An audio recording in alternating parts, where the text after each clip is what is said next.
Ayun, una sa lahat, thank you so much, Lazuri Hotel Resort Tagaytay for accommodating us. So from the start naman, it was very smooth. Thank you so much. Unang-una ang nakilala ko dito si Miss Christina. So siya yung nag-offer sa amin ng mga packages. And then after that, nung settle ako ng down payment, she endorsed me kay Miss Jessica. So si Miss Jessica very hands-on pagdating sa mga preparations namin and then sa meetings, lagi siyang available whenever we ask. And then nagre-reply din siya agad, so thank you so much for her.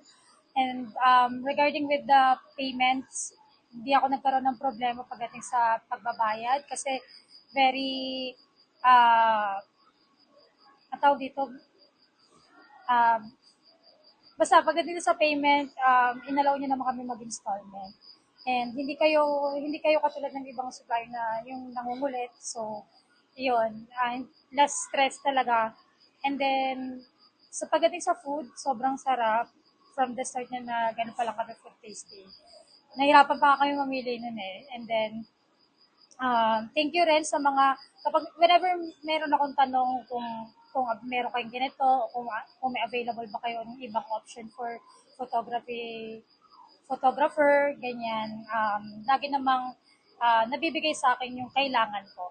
At thank you so much din to our coordinator sa very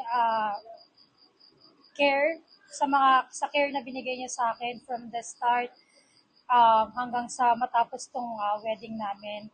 And maraming salamat din sa sobrang lively ng host. Sobrang napasaya niya yung mga bisita namin.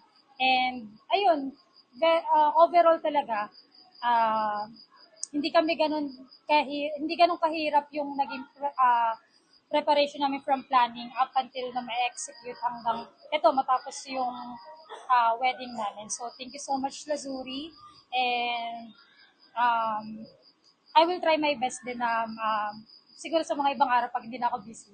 I'll leave a star 5-star feedback sa Google reviews. Ayan. Thank you so much. Yeah. Ikaw din, mabigay ka. Yeah, thank you, Basuri, sa pag-aasikaso sa amin. Thank you, Ma'am Giselle. Yun lang po. Ma'am Jessica, tas Ma'am Jessica.